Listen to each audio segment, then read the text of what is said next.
मैं पहले डॉक्टर पाशा आपसे, क्योंकि जननायक साहब से मुझे दोनों तरह का पॉलिटिकल, ब्यूरोक्रेटिक और एक कमर मतलब एक आम आदमी का भी नजरिया मिल जाता है। लेकिन डॉक्टर पाशा, मुझे एक दो चीजें जरा आपसे मैं समझ लूं।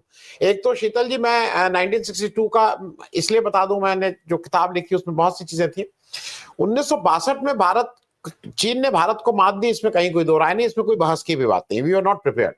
लेकिन एक ध्यान रखने की चीज है, 1961 में बेलग्रेड में हमने नैम की स्थापना की थी, जिसमें टीटो उसके प्रेसिडेंट बने थे और नेहरू उसमें प्रेजेंट थे। दुनिया के 25 देशों को नेहरू ने इकट्ठा करके एक मंच पे लाए थे, जिसमें टीटो of Egypt, Sukarno of Indonesia, देश के दुनिया के तमाम नेता को गोलबंद किया था अमेरिका और रशिया और यूएसएसआर की जो कोल्ड वॉर चल रही थी उसके अगेंस्ट। ये बात मैं सिर्फ इसलिए कह रहा हूं कि नैम मालूम नहीं कहां गया, आज नैम का भी कोई नाम लेवा नहीं है। सार्क, मैं डॉक्टर डॉक्टर आफ्ताब आपसे इसलिए पूछ रहा हूं क्योंकि ये सारी चीजें एक दूसरे से रिलेटेड हैं। सार्क नवंबर 2014 में हुआ, और उसकी समिट, मतलब जो उसकी समिट होती है जो हेड ऑफ स्टेट्स जिसमें अटेंड करते हैं, नवंबर 2016 में टर्न वाइज वो पाकिस्तान में होना था। हमने उरी का बहाना लेके कि उड़ी अटैक हुआ था इसलिए हम वहां पाकिस्तान में नहीं जाएंगे। मुझे ऐसा लगता है कि उड़ी अटैक होना, सार्क होना, ये सारी चीजें अलग अलग हैं। इंटरनेशनल डिप्लोमेसी में 2014 के बाद आज 11 साल हो गए हैं। सार्क की मीटिंग अगर आइडियली देखिए तो भारत क्योंकि तैयार नहीं है, पाकिस्तान कहता है कि टर्न हमारा है, समिट हमारे यहां जब तक नहीं होगी तब तक वो आगे चलेगा नहीं। मैं इस पे भी एक आपसे, क्योंकि ये सारी चीजें अगर हम किए रहते हैं तो हम कम से कम अपनी गोलबंदी तो ठीक किए रहते हैं, हम एशिया में तो ठीक रहते हैं। इन सारी चीजों में आज पाकिस्तान जब जब इस समय साउथ सिक्योरिटी काउंसिल के चेयरमैन के रूप में आ गया है, हम क्वाड में भी एक प्रस्ताव नहीं पास करा पाए। हम एससीओ में क्यों गए थे, वहां ये सब तो अपना राजनाथ सिंह ने समझा दिया, लेकिन वहां पे भी हम प्रस्ताव पहलगाम के अगेंस्ट नहीं हम करा पाए। हमारी क्या ये विदेश नीति की विफलता, इससे ज्यादा बड़ी और क्या हो सकती है डॉक्टर पाशा, और आगे रास्ता क्या है? जी धन्यवाद आनंद जी। देखिए मेरे ख्याल से देखिए जो हम बात करते आ रहे हैं स्ट्रेटेजिक ऑटोनॉमी फॉरेन पॉलिसी में, ये लगातार हम सिर्फ बोलते आ रहे हैं, ये थियोरिटिकल हो गया है। अगर आप प्रैक्टिकल देखें तो पिछले कई सालों से सिर्फ बाइडेन एडमिनिस्ट्रेशन से ही नहीं, उसके पहले भी, जब से 1-2-3 न्यूक्लियर डील हुआ उसके बाद, और खास तौर पे 2000 पिछले 10-11 सालों से, तो हम जो है इतना निर्भर, इतना भरोसा और इतना कॉन्फिडेंस अमेरिका के अंदर डाले हैं कि दूसरे देश जो है हमारी फॉरेन पॉलिसी में धीरे धीरे उनका असर और उसको कम होता जा रहा है। चाहे वो रूस का हो या दूसरे देशों का हो या पड़ोसी देशों का हो, तो हम धीरे धीरे अलग थलग हो रहे हैं, बल्कि हम नजरअंदाज भी करते जा रहे हैं। जिस तरीके से हमारा पड़ोसी देशों से आइसोलेशन हो रहा है एक के बाद एक बोल के, तो मालदीव में तख्ता बदला गया, गड़बड़ी श्रीलंका में भी हुई, और बांग्लादेश में शेख हसीना को भी तख्ता उलट गया। उनका आरोप था कि कुछ दिन पहले अमेरिका के एम्बेसडर आए थे और वो नेवल और एयर बेस मांग रहे थे, जो कि भारत से सलाह मशवरे के बाद उन्होंने मना कर दिया, इसलिए अमेरिका उनके खिलाफ होके तख्ता पलट दिया। तो ये बहुत महत्वपूर्ण आरोप है ये। और दूसरी तरफ नेपाल में भी गड़बड़ी हो रही है। पाकिस्तान और चीन का तो पता है, लेकिन अब जो है चीन और पाकिस्तान को अमेरिका भी जो पुरानी नीति चला रहा था पिछले 50-60 सालों से, तो अब वो ताजा हो गई है, जागृति हो गई है। और हालांकि अमेरिका ने पाकिस्तान को नॉन नेटो मेजर आलाई का टाइटल दिया था बहुत पहले ही, जो कभी भी बरकरार है, लेकिन हाँ भारत के दबाव में आके वो वेपन्स देना कम कर रहे थे, फाइनेंशियल एड का भी बागडोर उनके हाथ में था। लेकिन जब से डोनाल्ड ट्रंप आए हैं, दो चीजें साफ हो गई। एक तो अमेरिका की स्थिति, इकोनॉमिक स्थिति जो है कमजोर जो थी, अब खुल के उभर के बाहर आ गई है। और उनका नारा मेक अमेरिका ग्रेट इस पे निर्भर है कि ट्रेड पे टैरिफ लगा के जो है अमेरिका बैलेंस ऑफ ट्रेड उसको इक्वल करेंगे, जो कि नामुमकिन हो गया है, क्योंकि वो इतना इंपोर्ट कर रहे हैं चाइना से और दूसरे देशों से कि वो बैलेंस करना नामुमकिन हो गया है। क्योंकि जो अमेरिकन मैन्युफैक्चरिंग इंडस्ट्रीज थे वो पूरे अमेरिका छोड़ के चीन वगैरह चले गए हैं, तो नेट इंपोर्टर हो गया है। आप जो भी, मैं हर साल वहाँ अमेरिका जाता हूँ, आप जो भी स्टोर में जाए, खाने पीने की हो या कपड़े हो या फर्नीचर हो या जो भी हो, मेड इन चाइना जो है 80% से ज्यादा मिलता है, 80% से ज्यादा। या तो उसके बाद भारत का होता है, ये वियतनाम का होता है, या बांग्लादेश या अफ्रीका, यहाँ वहां से। तो जो रोजमर्रा की जिंदगी में लोग इस्तेमाल करते हैं, वो इतने बड़े पैमाने पे इंपोर्ट करने लगे हैं, तो फॉरेन एक्सचेंज का बाहर जाना लाजमी हो गया है। तो अमेरिका जो है अपना बैलेंस ऑफ ट्रेड को इवन करने के लिए ट्रेड वॉर छेड़ा, और चीन के खिलाफ मेक्सिको, कनाडा, यूरोपियन यूनियन और भारत और ब्रिक्स के खिलाफ कर दिया। लेकिन सबसे ज्यादा जो है कड़ा जवाब चीन से आया। वो मुंह तोड़ जवाब दिए कि आप जो भी करते हैं उसका हम दुगना कर देंगे, तिगना कर देंगे बोल के। तो बाद में चीन के साथ पॉज करना पड़ा, और कभी बातचीत होती है मेक्सिको से, कनाडा से, यूरोपियन यूनियन पे, और पीछे हट जाते हैं। तो इस लिहाज से जो है अमेरिका जो है अब दूसरे देशों में भी इंटरफियर करने लगा है, जैसा साउथ एशिया में कर रहे हैं। तो वो लीवरेज हासिल करना चाहते हैं, चाहे भारत पे हो या अब पाकिस्तान ऑपरेशन सिंदूर के जरिए पाकिस्तान के ऊपर हो। और डे वन से जब से ऑपरेशन सिंदूर का सीज फायर हुआ, तो पहले दिन से ही डोनाल्ड ट्रंप ये कहते आ रहे हैं कि हमने सीज फायर करवाया, हमने इस बात को इनको इम्प्रेस किया कि ट्रेड करना बेहतर है ना कि जंग लड़ना, और न्यूक्लियर जंग में हजारों के लाखों के लोग मारे जाते थे। तो इसके पीछे जो है बहुत बड़ा एक रीजन है, और वो ये है कि भारत को जिस तरीके से हमें घेर लिया गया है। देखिए, मैं कुछ छुपाता नहीं, जो खुले आम सोर्सेस हैं, अमेरिका का हाथ बांग्लादेश के तख्ता पलट में था, मालदीव में भी उन्होंने गड़बड़ी की, और श्रीलंका में भी लगातार लगे हुए हैं, और नेपाल में भी चीन हालांकि बहुत एक्टिव है, लेकिन अमेरिका का भी बहुत ही सीआईए का इन्वॉल्वमेंट है, उसके पीछे पीछे मोसाद का भी है कुछ हद तक। तो ये इन देशों के इंटरनल अफेयर्स में अवॉइड करके भारत के ऊपर प्रेशर डालना है।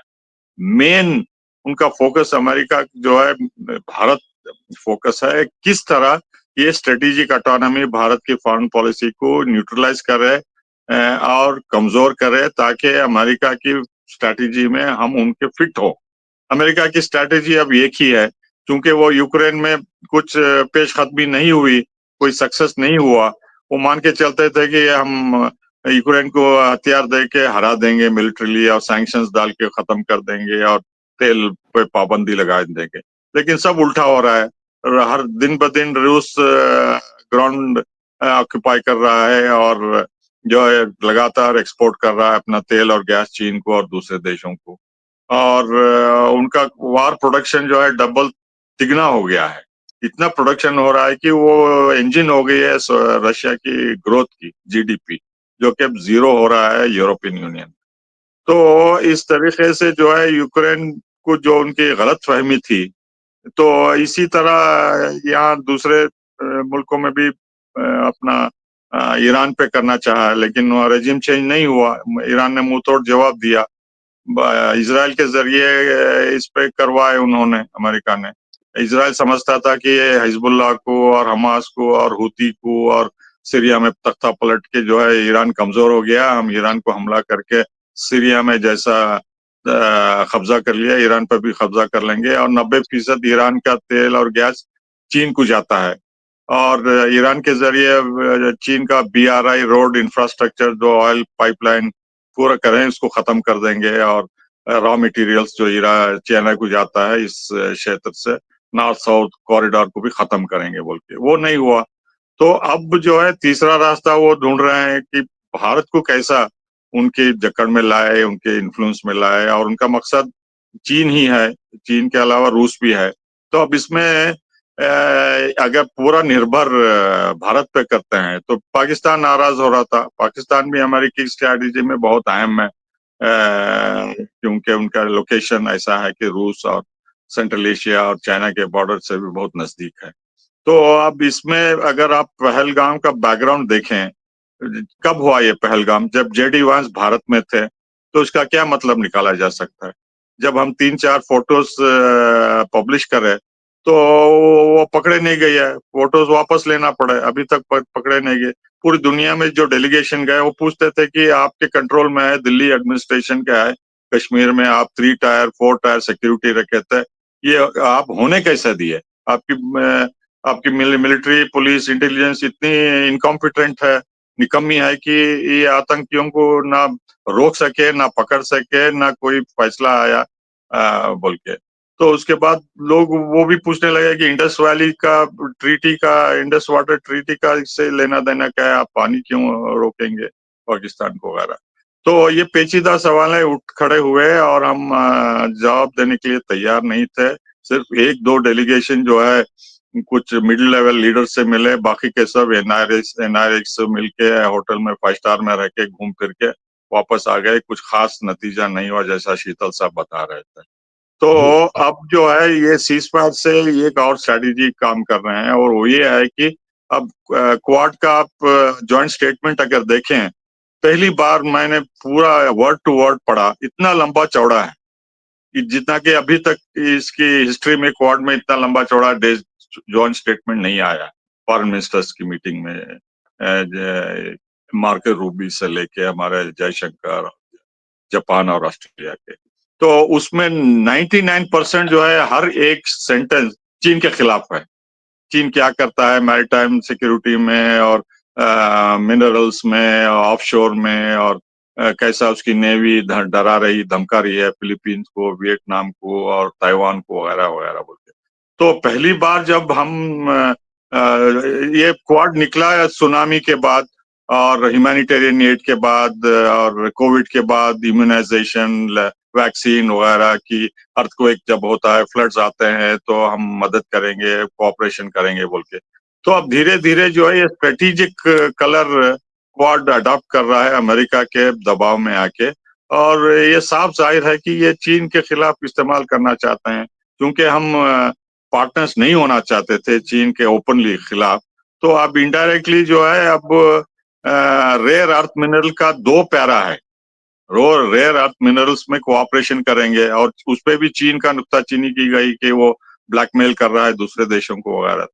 तो अब नई इंफॉर्मेशन ये है कि कश्मीर के दोनों भागों में इतने सारे बड़ा जखीरा मिला है रेयर अर्थ मिनरल्स का, जियोलॉजिकल सर्वे और अमेरिकन सर्वे से वगैरह। तो जब से चीन ने ये पाबंदी लगाई है रेयर अर्थ मिनरल्स के एक्सपोर्ट में, जिससे अमेरिका बहुत परेशान है, क्योंकि जो भी इंफॉर्मेशन है वो ये है कि 3 महीने का सिर्फ सप्लाई बाकी है, और चीन ने पूरी पाबंदी लगा दी है, और ये बहुत महत्वपूर्ण इनपुट है अमेरिकन मिलिट्री इंडस्ट्रियल कॉम्प्लेक्स में, हथियार बनाने में। अगर वो रेयर अर्थ मिनरल का इनपुट नहीं मिलता है अमेरिका को, तो उनकी लार्जेस्ट मिलिट्री इंडस्ट्रियल कॉम्प्लेक्स ठप हो जाएगी। तो इसलिए जो है अब कश्मीर में ये निकाले हैं, और दोनों को मना के, चूंकि अलग अलग डील कर रहे हैं, इंडिया को क्वाड के जरिए और प्राइम मिनिस्टर मोदी को बुला के वहां 13 फरवरी को ब्लैंक चेक वर्चुअली साइन करवा लिया उन्होंने। हमने एग्री कर लिया कि जो भी चाहे हम इंपोर्ट करेंगे। ये बातचीत ट्रेड की जो है सिर्फ बताने के लिए कि हम बार्गेनिंग पोजीशन में हैं और वगैरह वगैरह। बेसिकली ये हो गया कि ट्रम्प बार बार बोलता आ रहा है कतार में, रियाद में, कि 0 टैरिफ होंगे, भारत मान लिया है बोल के। तो अब रेयर अर्थ मिनरल्स में जो है अमेरिकन कंपनीज कश्मीर में, यहाँ भी, और पीओके में भी कश्मीर में स्टार्ट करेंगे ऑपरेशन। और इसके जी। लिए जो इतना हिमालय में इतना कठिन टेरेन है वहाँ, तो हेवी इक्विपमेंट को वहाँ एयरलिफ्ट करना पड़ेगा। उसके लिए जी। एयर स्ट्रिप चाहिए, लंबे एयरपोर्ट चाहिए। जहां लैंड कर सकते हैं, हरकुलस C-130 वगैरह जो हेवी इक्विपमेंट लाते हैं। तो ये इक्विपमेंट जो है एक दूसरे के कश्मीर के हिस्से में आना जाना होगा, तो बोलेंगे LOC को नरम करो, इधर से इक्विपमेंट वहां जाएगा, वहां से इधर आएगा, दोनों का फायदा होगा, पाकिस्तान का, इंडिया का भी इंफ्रास्ट्रक्चर डेवलप करेंगे हम, और चीन के BRI को भी दूर रखेंगे, क्योंकि काराकोरम और CPC, CPEC, CPEC से पाकिस्तान को भी चाइना इन्फ्लुएंस कर रहा है बोल के, तो हम भी खुश हैं। क्योंकि चीन वहां डेवलप कर रहा था इंफ्रास्ट्रक्चर, पाकिस्तान ऑक्युपाइड कश्मीर में, हम एतराज करते थे, हम अपोजिशन करते थे। अब नौबत ये आ गई है कि अमेरिकन कंपनीज यहाँ भी इन्वेस्ट करेंगे और वहां भी इन्वेस्ट करेंगे, पाकिस्तान के कश्मीर में भी, ऑक्युपाइड में। तो अब ये जो है चीन के इतने नजदीक है, वहां से सिर्फ 80 माइल दूर है जहां वो न्यूक्लियर वेपन स्टोर करते हैं चीन, एक वेस्टर्न फ्रंट पे।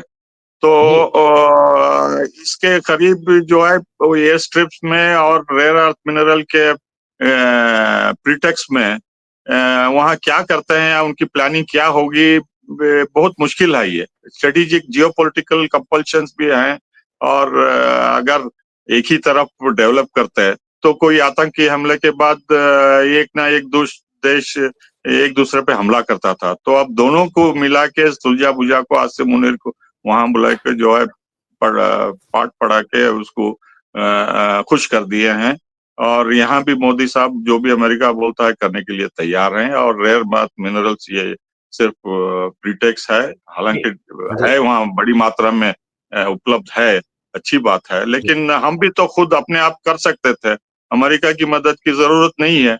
हम भी इक्विपमेंट खरीद के, हम भी उसको एक्सप्लोर करके, रिफाइन करके एक्सपोर्ट कर सकते थे। अब चूंकि अमेरिका के साथ क्वाड में एग्रीमेंट साइन कर लिए हैं, मतलब we have committed ourselves to American initiative, ये रेयर अर्थ मिनरल्स के बारे में अगर हम खुद करते थे तो उसमें अब अग्री नहीं करते थे, मानना नहीं चाहिए था। तो अब जो है अमेरिका कश्मीर के हिस्से में पूरी तरह से इन्वॉल्व होके दोनों को मटार के जो है अपनी स्ट्रेटेजिक पॉलिसी अडॉप्ट करेंगे। जी।